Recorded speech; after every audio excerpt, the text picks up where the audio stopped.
sumagot na si Senator Robin Hood Padilla, mga kababayan, sa mga banat ni Angel Locsin sa kanya. Nakala natin natutulog naman ito si Angel Locsin.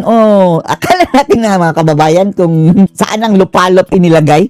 Tapos nung biglang nagsalita, mga kababayan, si Senator Robin Hood Padilla tungkol sa komunista, sabi ni Senator Robin, isa siyang komunista, biglang umepal sa Angel Locsin. Lumabas sa kanyang hawla, mga kababayan, at nagising sa kanyang pagkakatulog at binanatan si Senator Robin Hood Padilla. Kaya ngayon, mga kababayan, tinanong ng mga balateros kung ano ang response mo kay Angel Locsin na yan. Narito po, mga kababayan. Ano po mga reaksyon nyo patungkol doon sa post ng inyong kasamahan sa industriya? Si Angel Locsin. Kaibigan ko yan. Kami kalaban. Kami, hindi namin yan kaibigan sa Angel Locsin. Ang katotohanan Binira niya si Robin sa aming dalawang mag-asawa noong, hindi si Angel yung asawa ko, si Mariel. Inunfollow na, mga kababayan, ni Mariel si Angel Locsin. Binalita. Matapos birahin ni Angel Locsin si Binoy, mga kababayan, inunfollow ni Mariel si Angel. Buti nga. Nung nabalit. Yan sa mga sa atin, mga kababayan, not a big deal yan yung in-unfollow ka ng kung sino man. Pero sa artista, mga kababayan, kung in-unfollow ka ng kapwa mong artista, para yung sampal sa'yo. Ganyan ka big deal yan sa kanila. Taan namin yun. Isa lang yung sinabi naming dalawa. Baka may pinagdadaanan si Angel. Talagang may pinagdadaanan. Hindi na nakabalik sa pagka-artista Kami naman wala. So, siguro, intindihin na lang namin. Inggit, no? Huwag na kaming sumagot, huwag na kaming magsalita. Kung gusto niya kaming makausap, bukas naman yung linya.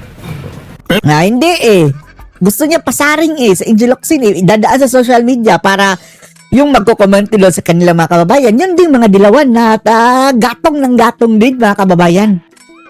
Wala yung balak magipag-usap sa inyo, Senator Robin. Gusto nila, pustahin kayo. Pustahin ka ng mga tao. Pero, Yan talaga ang purpose sa Angel Locsin, mga kababayan. Ng gatong sa Angel na atakihin din nyo yan si Robin. Ganyan. Dahil go signal na yun, mga kababayan, sa mga fans na Angel kung mayroon man. Kung mayroon pang natitira. Na, sugod mga kapatid, attack Robin. Di ba? Kung ano-ano nang pinagsasabi, mga kababayan, ng mga fans niya tungkol kay Senator Robin Hood Padilla. matindi yung kanyang binitawan. Di ba? Na sinasabi niya, nakasama niya kayo. At kayo naman, aminado Saan kasama? Sa pagiging komunista o sa pagiging artista? kayo na there was a time na naging NPA kayo. Naging NPA talaga. Buti na lang umalis, mga kababayan, sa pagiging NPA. Nung kapanahonan ng bata pa siya, mga kababayan, dahil ito si Senator Robin Hood Padilla, di ba, pinakulong siya, mga kababayan. Ayaw niyang magpahuli. And then, namundok siya, mga kababayan, naging NPA. Pero nakita niya na hindi pala purely, mga kababayan, para sa bayan ang NPA ito dahil reklamo ang NPA, mga kababayan, na inaapi tayo ng gobyerno. Tapos sila mismo, mga kababayan, nang aapi ng mga tao, nangingikil kahit yung mga mahihirap, mga kababayan, mga ordinaryo, mga mamamayan. Hinihingan ng revolutionary tax. Ganun din ang ginagawa nila, mga kababayan, sa mga walang kalaban-laban. Wala silang pinagkaiba sa gobyernong mapang-api, mga kababayan. Nagbundok kayo. So, nung kasama nyo ba siya? Ay, kasama nyo siya doon sa bundok? Mabigat yan. Ay, hindi, bata. Mas bata pa si si Angel. Ewan lang natin si Nery Colmenares. Ewan lang natin, ha? That is a question.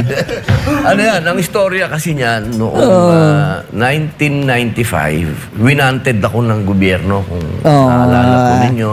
Ang kasalanan niyan dati, mga kababayan, is illegal possession of firearms. Dahil, aminado naman siya doon, mga kababayan collector siya ng mga baril Siguro, walang lisensya o ganyan. So, illegal possession. Biglang lumabas yung warrant of arrest. Siyempre, bata po ako noon, hindi ko maintindihan kung bakit ako may warrant of arrest.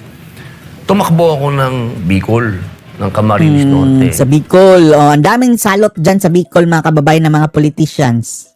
Ako Bicol party list. Sina Ridon, mga kababayan.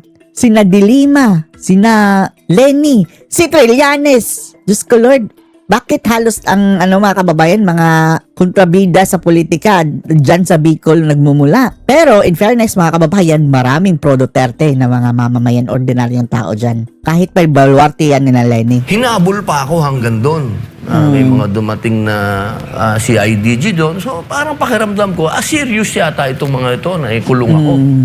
Wala akong choice. Talagang, Umakyat ako at talagang sa bundok. nakulong siya. Nung umakyat ako sa bundok, syempre, ang nadatnang ko doon, yung mga NPA. Yung mga NPA naman na So naging NPA talaga si dati si Senator Robin. nasikaso naman ako. Pati yung masa. Kasi dati, nung sila'y malakas pa, masa ang Masa. aabutan mo sa bundok. Nung dumating ako, sabi nila, doktrinahan ka namin. O dinoktrinahan naman nila ako, 1 buwan. Pero nung nakita ko na sabi ko sa sarili ko, bakit parang hinihingan pa natin yung mahihirap? O yan ang sinasabi natin. Sabi na rin ni Senator Robin na akala natin ideology mga kababayan, pinaglalaban ang karapatan ng mamamayang Pilipino. Tapos, eto mga NPA mismo mga kababayan, nangingikil sa mga ordinaryong tao na walang kalaban-laban. Hinihingan, kotong, na tinatago nila mga kababayan sa tawag na revolutionary tax. Ang mga animal nangungulekta pa ng tax. Tapos, galit na galit sa gobyerno dahil nangungulekta daw ng VAT. Kasi yung mga napansin Sila din pala, ang mga busy. ko doon sa mga anima, may hinihiwalay hinihiwalay yung para doon sa NBA. Sasabi ko parang hindi ata tama yun. Hindi talaga tama. Alam mo kasi ako, observer ako Pagka ganun, teka muna, yung pinaglalaban natin, hihingan pa natin ng revolutionary tax. Oh, see? Sa pamamagitan yan, uwi na lang Oh, ako. yung mga ordinaryong mamamayan, mga kababayan, mayroong kang sari-sari store. Alam namin yan sa kanayunan dahil marami tayong mga kakilala, mga kababayan, na ginigipit ng mga NPA. Dahil doon sa kanilang mumunting mga negosyo, mga kababayan, kinukutungan pa ng mga NFA. Yun ang nasa isip ko. Hindi yan Bumaba nagustuhan na ni ako. Senator Robin. Pero dala ko yung Idea. yung idea. Na pero buti hindi pinatay si Senator Robin dahil hindi ka basta-basta makakaalis sa NPA mga kababayan.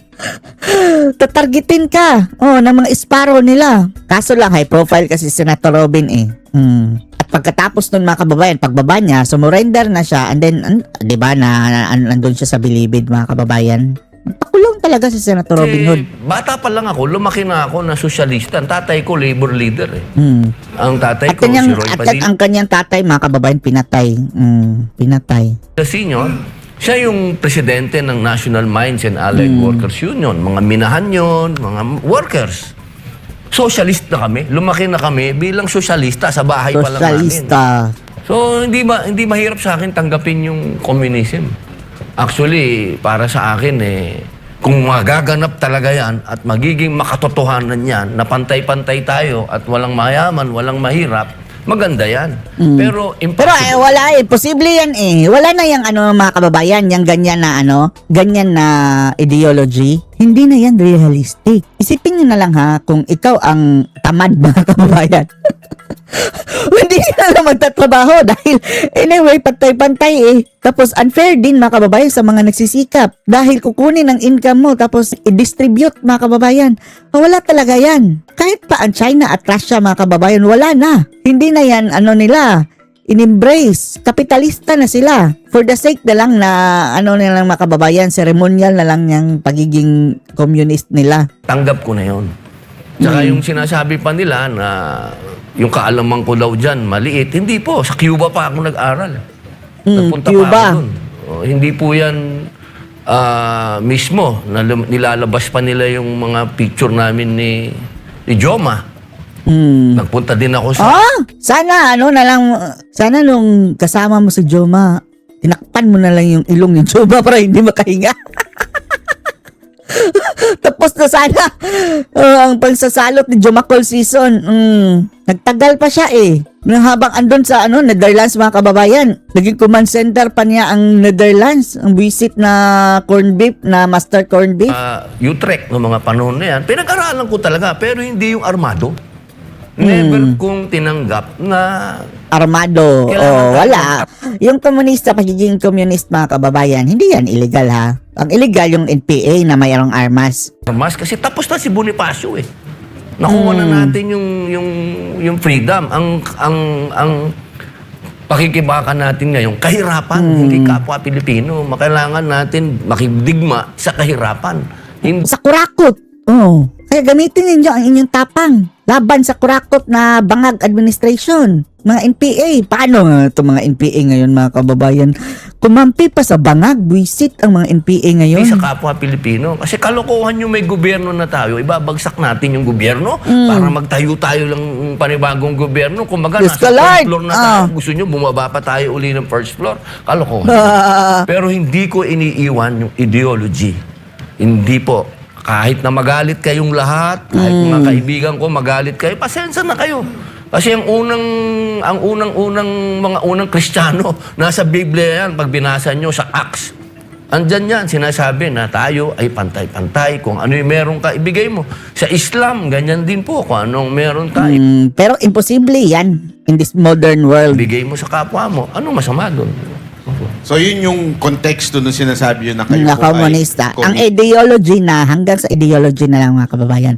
Pero, tinalikuran niya mga kababayan, itong mga komunista ngayon na current dahil hindi niya nagustuhan nga na nangongolekta ng mga taxes mga kababayan na revolutionary tax. Hindi rin maganda, di ba? Opo.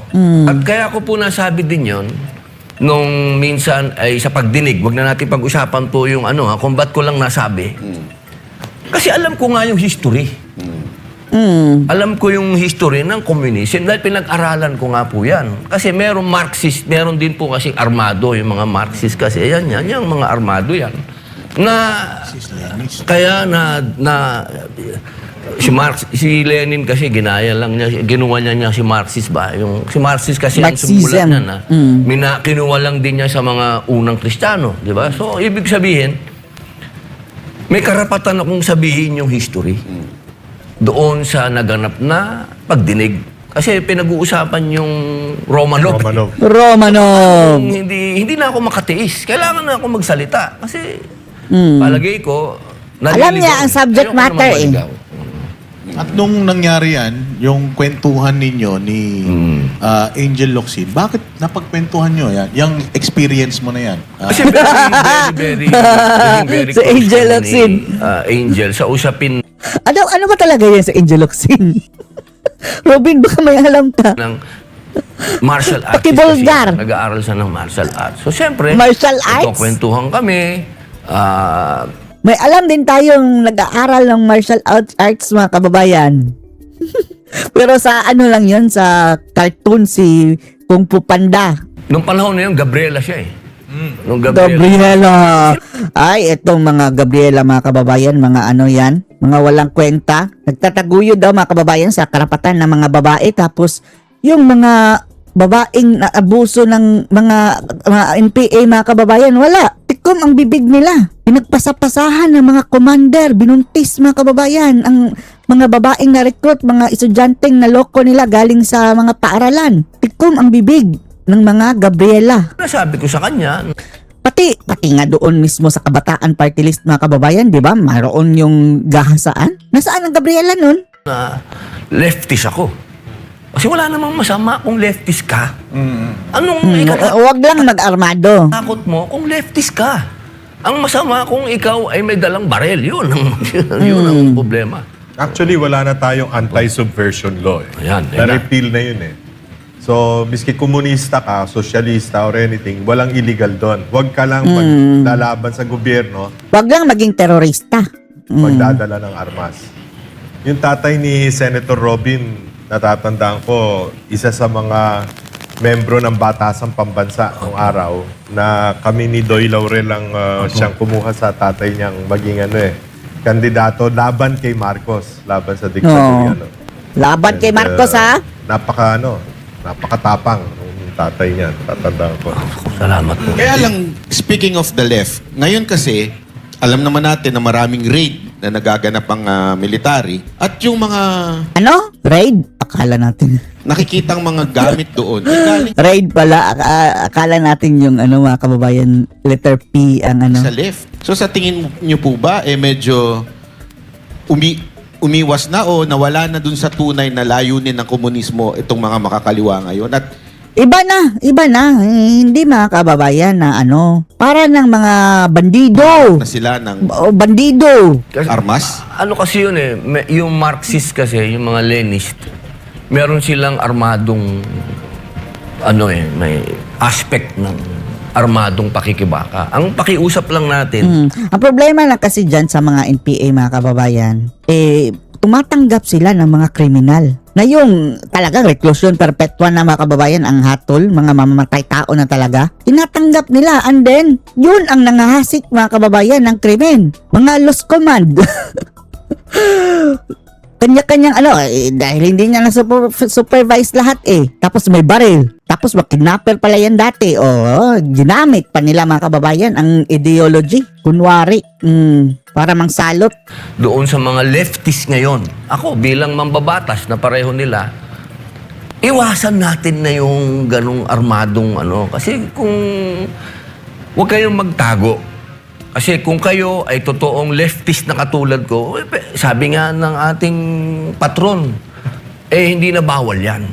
Bakit kailangan kong magtago? Ang bawal yung sumusuporta kayo Sa NPA. diyan sa armado. Kasi nga maawa na kayo, 50 years na yan.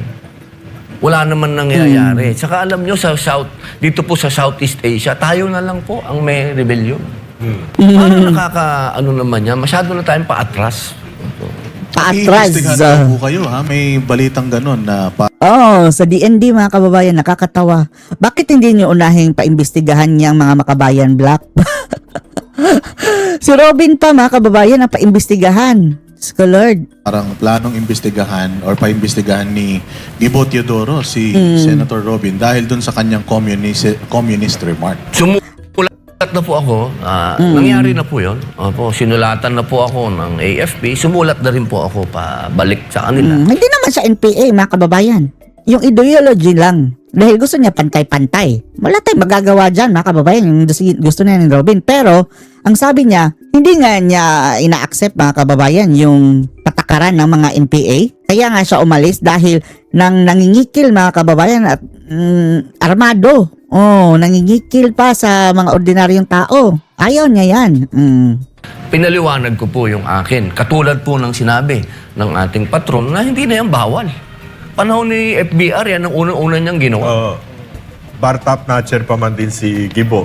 I mean, he should know that. No? Wala na, na-repeal na yun. Wala na Bakit kaya sila basta Franz bumangag Castro, Yan dapat. Ayaw niya pahuli, no?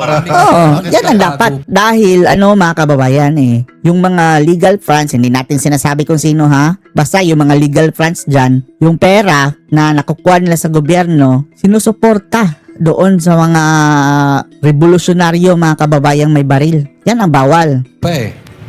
In denial, ika nga, Senator. Yun nga po ang pakiusap ko sa kanila.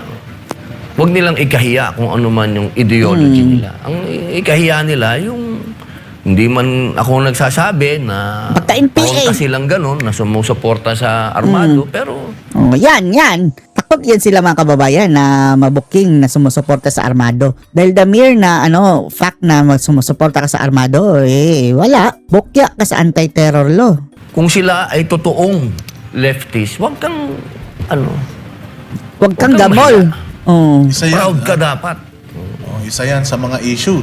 May pangalawa pa. Ako, mas matindi to. Mas matindi to. Bago natin, marami tayong Ano pa easy May request lang ako. Ano? Total, para mabigyan natin ng pagkakataon yung kanyang kaibigan na makapagsalita, imbitahin din natin. Pwede. Si Angel Locsin. Ewan lang natin mga kababayan kung pupunta yan sa SMNI. Siniraan niya sa Kibuloy Pwede natin imbitahin. Sige, ibitahin lang natin para maging patas ng mga kababayan. Anyway, hindi naman nila binabastos. In fairness dito, in fairness dito mga kababayan, hindi nila binabastos yung kanilang guest. Yung inimbita nila si Yorme mga kababayan na kung ano-ano nang pinagsasabi pinagtatanggol na si Bangag. Akala natin na parang hindi na makatiis itong mga banateros mga kababayan. Pero inirespeto pa rin nila dahil inimbita nila Pero yung si Yorme kung ano-ano nang pinagsasabi na okay naman daw si Bangag mga kababayan, hindi naman daw kurap, visit. Matapos niyang sabihin na pagbayarin niya ng tax, sabihin ni Yorme hindi kurap, maayos naman daw, visit na Bangag. Ay nako. Kausap. Ikaw na. Paano? Makami ako Mga kausap. kakagulo Ay, Sir Jack! Yun ang tanong. Nung kami- I-text mo na lang, ha? Nung kami ko lang Udas. I-text. Hello, ako na lang Sino yung sabi i-text na lang ni Sir Jack ang tanong? ako sa mo ha. Wala kang boyfriend yan. Tsaka ito, Asawa, loko-loko. Ano hawa naman yan? Oo, walang iya ka talaga. Kasal na sila nung pandemic mga kababayan, nung yung medyo panot mga kababayan na lalaki na may girlfriend yan dati tapos biglang naging boyfriend na ni Angel Locsin. Tapos parang feeling nung isa mga kababayan na nakuha sa kanya, parang inagaw. Parang hanggang niya istorya mo. Ay nako. And then later on, tumaba sa Angel Locsin. Ang sabi ng mga tao, wala na, parang nakarma daw yung lalaki mga kababayan dahil nung iniwan niya yung girlfriend niya para kay Angel is sexy pa. Yan ang istorya. Tsaka ito parang nagdududa siya na si Pastor ay son of God. Ay, oo. Hindi yun nagdududa. Ano talaga? Binastos talaga niya si Kibuloy, mga kababayan. Na hindi naman connected. Niwala ako na lahat naman tayo son of God. Sabi pa nga niya na mga bata daw binibiktima kahit wala namang kasong ganun, mga kababayan. Na-dismiss naman yung mga kasong ganun. Hindi totoo. So baka gusto natin imbitahin si Oo. si Angel Locsin na makipag-usap kay Pastor Foul Apollo yung Kibuloy. Para may paliwanag ni foul Pastor Apollo ang Kibuloy ginawa kung ni bakit siya Locsin. tinatawag ganon. Oo, maganda rin yun. Pwede, no? Invite din natin siya. Puntahan natin si Pastor sa kulungan. Nakakulong yung tao dahil sa, sabi nga ni Senator Robin, lumaban sa komunismo. Pinakulong ng mga komunista. Sa dami ng basic services, Dito tayo ha. Maganda rin itong pinag-usapan nila Doc Badoy, mga kababayan. Panoorin nyo ha. almost 3 billion pesos yung mauubos mo dyan sa impeachment na yan. Wala pa dyan yung flood control money na hindi pa natin alam kung anong mangyayari. Yeah. Diba? Flood control. O sige, yung 25 million na lang a day that they spend on the impeachment trial. Kung ayaw talaga nila imbestigahan yung flood control. 25 million can also do a lot in small creeks, in small bodies of water, and 'di ba, para makakontrol ng flow ng tubig. Malaking tulong na rin yun. Lalo na if you sum it up to like what, 2.7 billion pesos. Ang daming flood control projects, ang daming lugar na matutulungan na hindi bahain with that amount of money.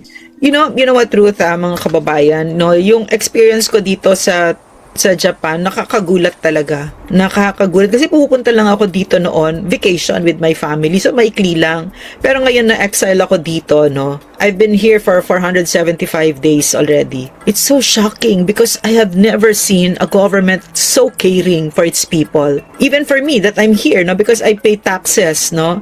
So, nagulat ako talaga na I went to the hospital just for a check-up, no. And everything is free. My goodness. Endoscopy, colonoscopy. I That's told why- you, I was so shocked. I Every was so time you talk shocked. to me about that, I'm so inggit. Diba? Yes, yeah. Dying Do of you think me inggit. also? I wanted to cry. I wanted to cry. Kawawa Pilipino. No?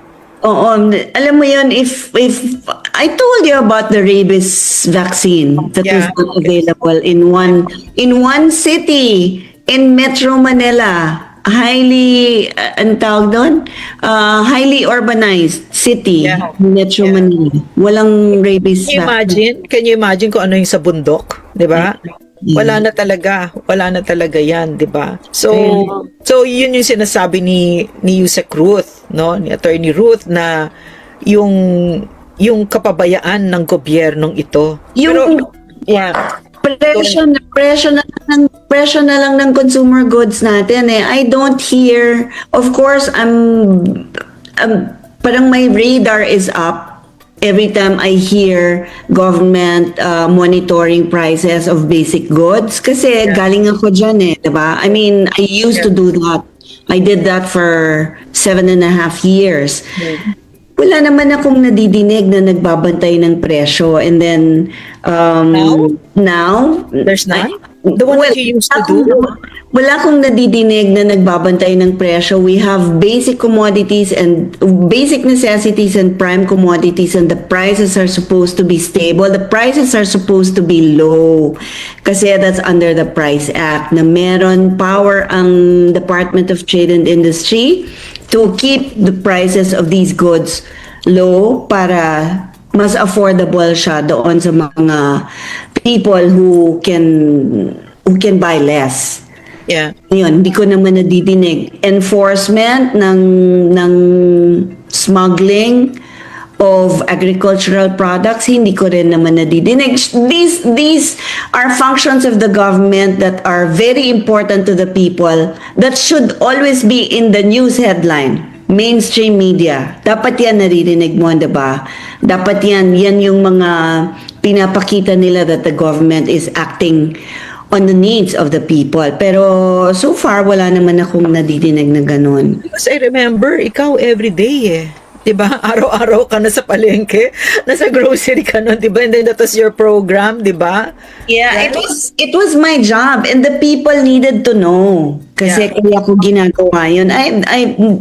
Secretary Lopez at that time said, the people need to know what's happening, how much these goods are, if they can still afford it. Pati nga yung sa wage increases, di ba? DTI would always be consulted if it's time for them to increase wages. How much is the prices? How much are the prices of basic goods? Is it the right time to increase wages now? Baka hindi lalo ma-afford or baka magsara ang negosyo, ganyan. These are the things that we had to consider before. Di ba yung Ruth, yung 25 million a day sa impeachment na yan, di ba? Yung sa NTF LCAC, 20 million for over 1,000 barangays.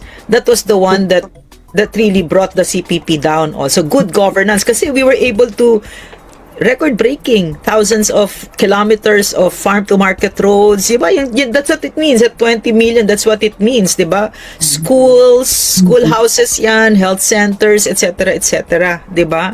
Like right now, how many school buildings have we actually built? May 2,000 na ba? I don't know, pero last year, remember, it was 1,200? I don't know, Ruth, but last year, do you remember what it was? It was 25 classrooms. Wait, was it 25 or 1,200? Parang I heard in the Senate hearing. Really, was it?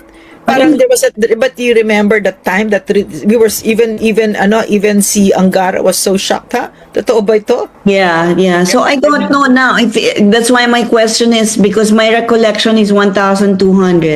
So now I ask, umabot na ba ng 2,000 ang na-create nila na classrooms? Pero kasi ang bagsak kasi si Bongbong Marcos, no, negative trust rating. And then even the entire government, ang bagsak din, diba? Yung trust rating. So, why is that? Because mga sinungaling eh.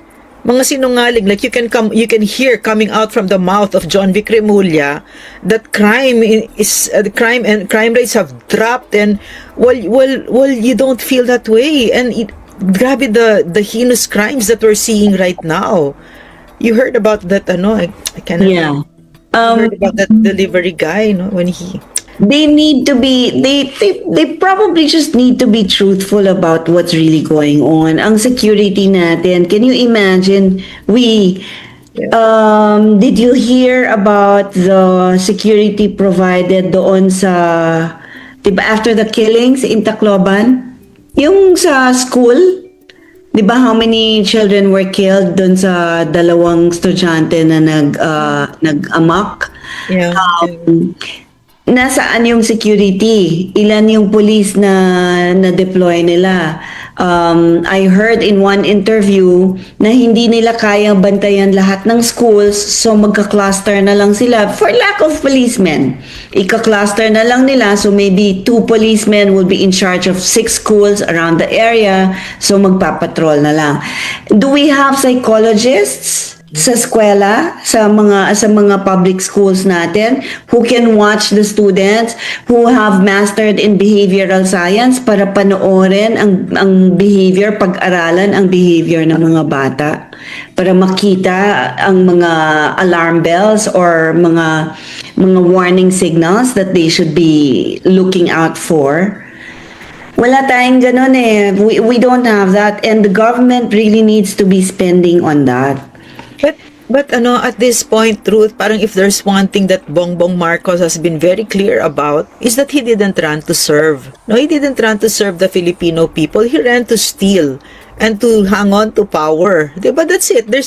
What are his projects? There's going to be a SONA coming up. Remember what it was like during the SONA of PRRD? We were going crazy because ang dami talaga. Ang dami. It was the PCOO, and then we would collect everything from you guys. But dapat by May 15, nakapasok na, pero ang daming humahabol. Diba? What will he say? What will Bongbong Marcos say? What has he done? Diba? With the trillions, what has he done? He has stolen those I don't know if he actually has anything to say, especially now in 2026, kung anong sasabihin. Well, you know what, Ruth? He will say something because he's a liar, right? He's a pathological liar. What do you think that negative, Mariosep, harrowing, negative 27, some pa nga are saying negative 50 something, di ba? What does that mean, right?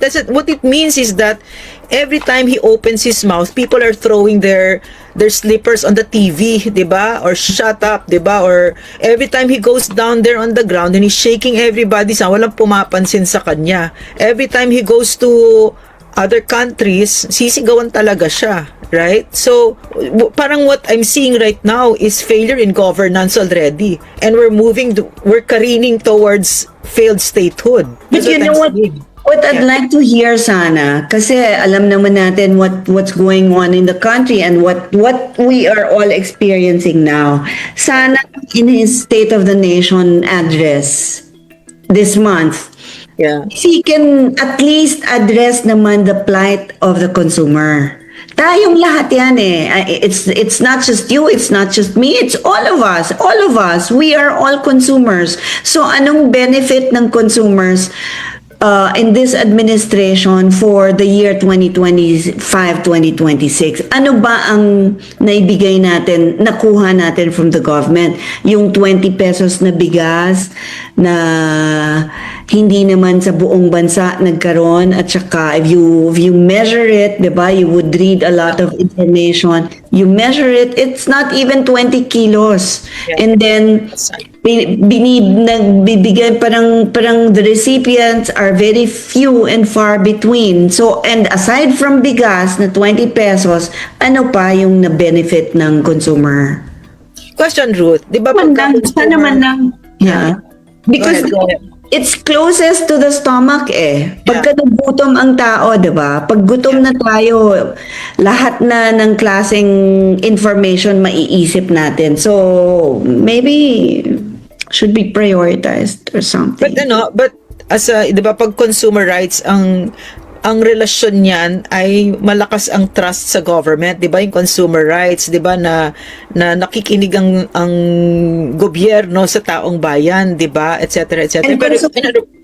Go ahead. And consumer confidence is increased significantly. Could you define consumer confidence? What does that mean? Yeah, consumer confidence is that confidence of a buyer or a spender sa nagumastos. I'll put it in layman's term yung kumpiyansa niya nagumastos because matatag ang presyo ng bilihin, matatag ang trabaho niya, matatag ang suporta ng gobyerno sa kanya, malakas, matatag ang ekonomiya, malakas ang loob niyang gumastos because he knows that he spends this money and then he will earn it again. Hindi mawawala, hindi matitigil just because he spent his money. So that's consumer confidence.